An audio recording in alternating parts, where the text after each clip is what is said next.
YouTube, what's good, man? Your boy Marvin, elegant and on the Reptiles. As always, I appreciate y'all joining me on these vlogs.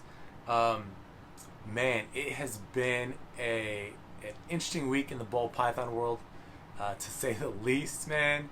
Especially if you're like me and you do a lot of desert ghost. So, for those of y'all that aren't in the loop, ball pythons, man, have genetically been fairly simplistic. We have these incomplete dominant genes. We've historically referred to them incorrectly as codoms or codominant genes, that when they're incomplete dominant. So I'm going to try and do a better job of that myself. But for those of you guys that watch my channel that aren't in the ball python world, basically that very simplistic way I can break that down for you is incomplete dominant. You take a pastel to a normal, you breed them together, you're going to get half the clutch is going to be normals, the other half is going to be pastels. So you get both those genes in a clutch of eggs. Right? You take a pastel to a spider, two incomplete dominant genes. You breed them together, you're going to get every representation of both those genes. You're going to get normals, you're going to get pastels, you're going to get spiders, and you're going to get pastel spiders, which are known as bumblebees. So that's a quick rundown on that for those of you guys that watch my channel that aren't in the ball python world. On the recessive end, we've just kind of thought these recessive genes like albinos and pieds and those types of things, clowns, to be very simplistic, simple recessive genes. You put a recessive gene like desert ghost to a normal, you're going to get all animals that are het for desert ghosts. You put a desert ghost to a desert ghost, you're going to get all visual desert ghost. You put a desert ghost to a het desert ghost, half the clutch should be desert ghost, the other half should be het desert ghost. That's the way we thought it worked. Turns out that desert ghost is polygenetic. And I honestly, man, I had to spend some time just researching it and looking it up. And I listened to the calls that Ben did, and I'm RCR Mafia, so he did a call on there for us, man. So big shout out to Willis for setting that up. And yeah, I think just really it's this week has been a lot to do about next to nothing per se. It just was basically just an opportunity for us to understand genetics a little bit more. That's the way I take it. That's the way I'm going to take it. I think it's going to explain certain situations, knowing that desert ghost is polygenetic, and the two main points or two main genes that allow you to get a visual desert ghost, well, like I said, it's two of them and not one. So, right now I think they're calling it DGA and DGB, basically two different genetic points. There's also a possible third genetic point which may influence desert ghost, but the two primary points are DGA and DGB. What does that mean? That means I'm not going to do anything different. I'm not, man. Like, I'm going to breed it. DG's been around for, I think, 20 years or so. And up until last week, I mean, people just would occasionally get some different results they weren't expecting. So I look at it like, in everything I try to do, I try and seek understanding, and it's going to allow me to understand the collection more. It's going to most of my animals I produce over here myself from one male, so it's going to allow me to understand that more. So what I think also kind of jump into that, what does that mean for genetic testing on my end? I've done some genetic testing. I did last season, and my process for genetic testing has changed. I tweaked it a little bit. I think I tested some animals, and it was mainly just to know, and it didn't change my pairings. So in that case, I view those as kind of a waste of money. I'm going to try and test animals that, one, in the case of desert ghost, test my primary animal so I know if he's, DGA. Let me rewind that. If he's homozygous, DGA, DGB, right?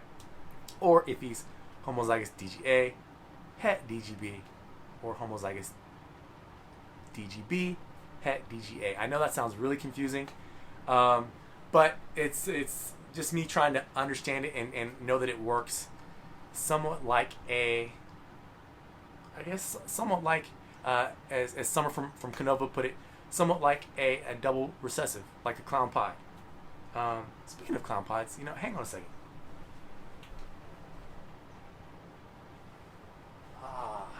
I was gonna show the clown pie Partho girl, but she's in shed.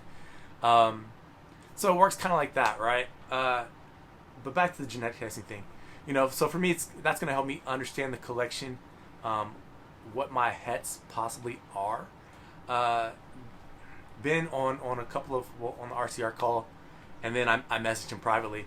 So the overwhelming majority percentages of visual desert ghost, I think it's like 99%, 98%, is what they're thinking based on their results so far, are some combination of what I just mentioned.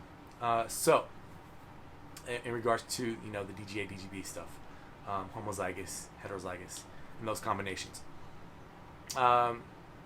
So without making it, I think that stuff just makes it more confusing for people that are trying to understand.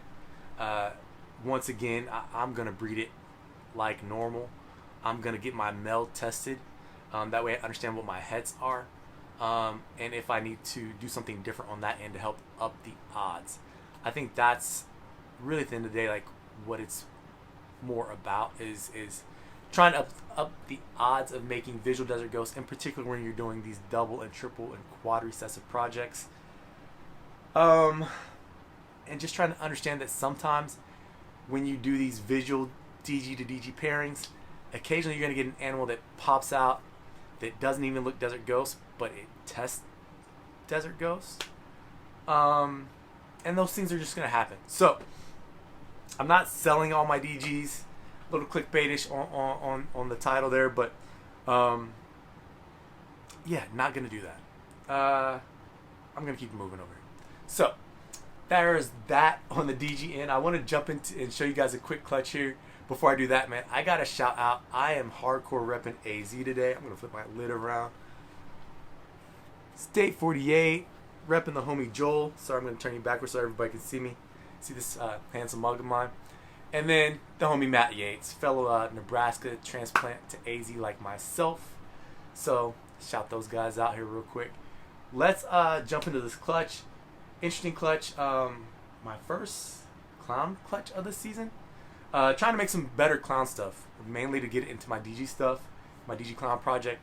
So the pairing was Inchy Yellow Belly Head Clown Girl, which is right here.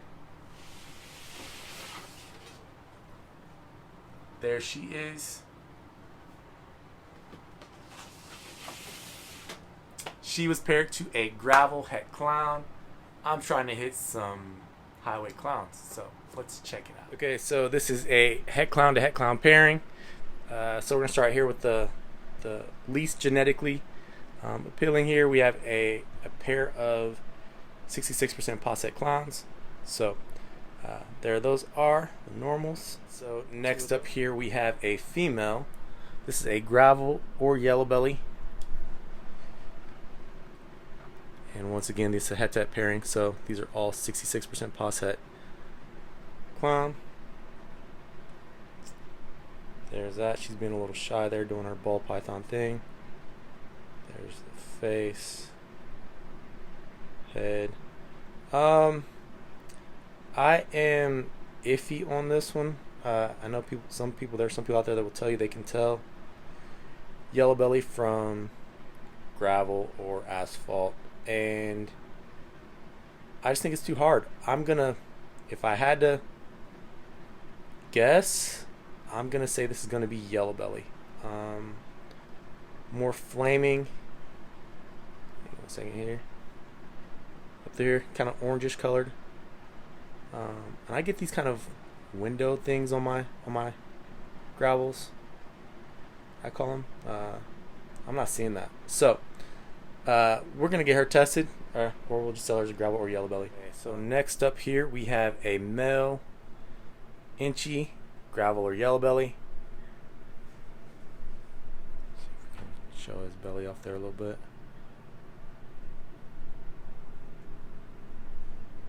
So, very pretty male. So next up here we have the highways.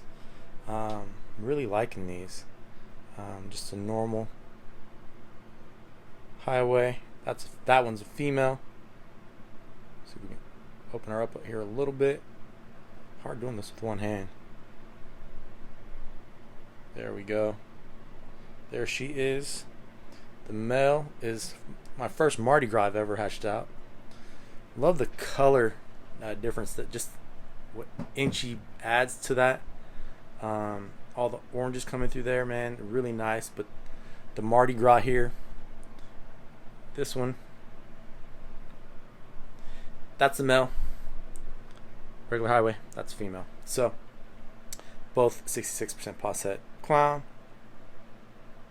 Really cool looking animals. And last but not least here, the only clown in the clutch. 7 eggs, 1 clown off a head-to-head, so the odds weren't the kindest to me, but we did hit this gravel or yellow belly clown girl. She'll be sticking around here. We're definitely gonna get her tested. I'm thinking this is probably gonna test gravel, just with how dark she is on there. So we'll see. Obviously, gonna get her tested, but we'll have to see if I'm right on that hunch or not. And excited to grow her up if she's gravel. I just do a lot more gravel stuff. If she's yellow belly, I'll probably make her available. So there she is in all her glory, the only clown in the clutch, but definitely a very pretty girl. Excited to have her. Alright, man, I tried to run through those animals there pretty quick because the video is starting to get long in terms of explaining all the DG craziness. So I hope you guys enjoyed that. You know, it would have been nice to hit an extra clown in there, but you know, we'll get, speaking of testing, like I said, we'll get that gravel or yellow belly clown girl tested. I'm leaning towards gravel just based on what I'm seeing in gravel and how dark it makes things versus yellow belly.